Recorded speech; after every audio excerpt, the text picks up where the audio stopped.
नमस्कार। रीनीट 2026 के अभ्यर्थियों का एक बार फिर से मैं स्वागत करता हूं और उन्हें आज एक गेम प्लान बताने आया हूं। गेम प्लान मेरा ये है कि अब 14 दिन बाकी रह गए हैं। मतलब आज ये संडे है, 21 तारीख के संडे को अपना रीनीट होना है।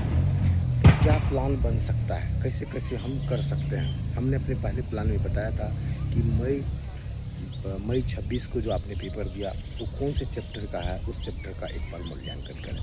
फिर मैंने दूसरे दिन एक दिन बताया था कि 2018 से 2022 तक के अंदर जो क्वेश्चंस आए थे वो कौन से चैप्टर से था।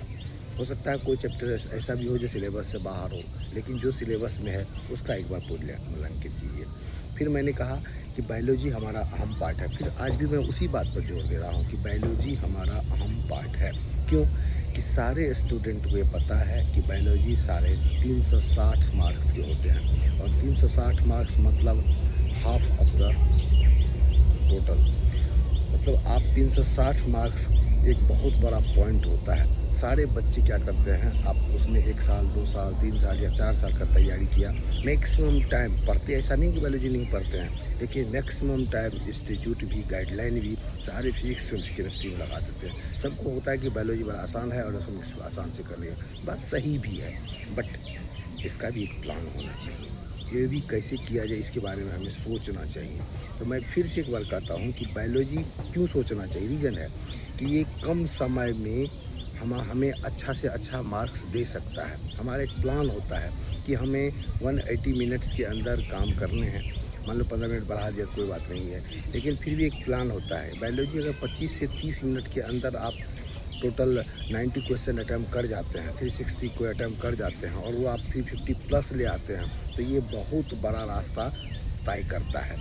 मेरा प्लान यहाँ आके अटकता है कि बहुत बड़ा रास्ता तय करता है। सारे बच्चे समझते हैं कि बहुत आसान है, कर लेंगे इसको।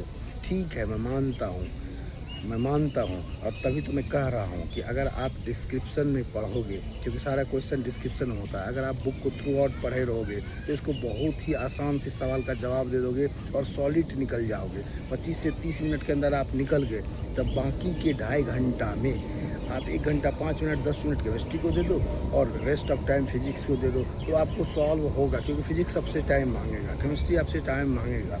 तो अगर आप बायोलॉजी सही एकदम सर्टेन विथ एक्यूरेसी आप बायोलॉजी कम समय में निकाल लेते हो, देन केमिस्ट्री और फिजिक्स को अटैम्प्ट करते हो, तो उतना आपको बचा होता है और मार्क्स भी आपको होता है। तो तभी मैं कह रहा हूँ कि इस टाइम में आप फिजिक्स केमिस्ट्री को पढ़िए। निश्चित रूप से वो मांगता है टाइम, मैं मानता हूँ इस बात को, टाइम मांगता है और आपको टाइम देना पड़ेगा फिजिक्स केमिस्ट्री को।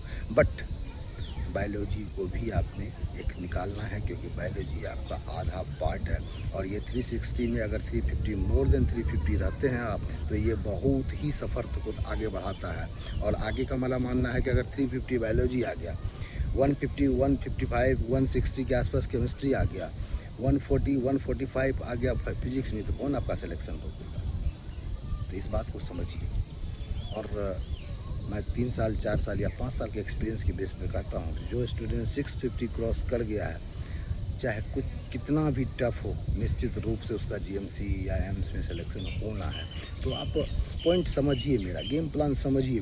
मेरा गेम प्लान है कि फिजिक्स केमिस्ट्री तो आपको पढ़ना ही पढ़ना है, साथ में बायोलॉजी के लिए आपको NCERT बुक का थ्रू आउट अध्ययन कीजिए, क्योंकि वो भी डिस्क्रिप्टिव सवाल आजकल पूछे जा रहे हैं और उसका डिस्क्रिप्टिव सवाल का जवाब देने के लिए आपको थ्रू आउट नॉलेज होना बहुत ही ज़रूरी है और वो आपको बुक थ्रू आउट पढ़ने से ही होगा।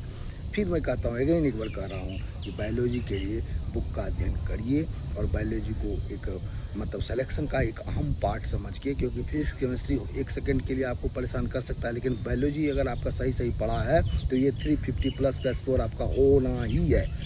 जो मैंने अपने अनुभव के आधार पर बताता हूँ, जो मैंने भी पेपर दिया था, जो मेरे बच्चों ने भी दिया, उसके बेस पर मैं ये कहता हूँ कि बायोलॉजी ही आपको एक जगह तक पहुँचाती है और बायोलॉजी के लिए आप टाइम दीजिए, खास करके इन 14 दिनों के अंदर उसको मजबूत कीजिए। वो जितना अच्छा आपको पोजीशन देगा ना, जितना बढ़िया आप में ये करेगा, आप उतना आगे बढ़ोगे।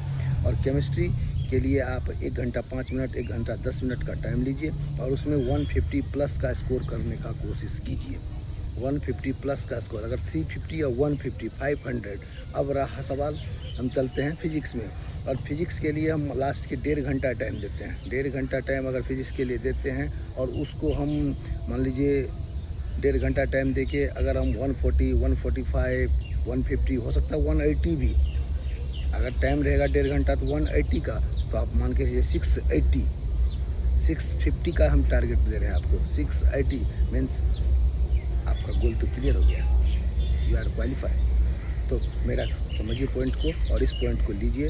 मैं फिर मिलते हैं एक नए पॉइंट के साथ, मिलूंगा आपको। नई चीज़ आपको रोज़ बताता हूँ, बताने का कोशिश करूँगा। आप लोगों से भी आग्रह है, ये वीडियो को स्किप मत कीजिए, लास्ट तक देखिए और मुझे भी लाइक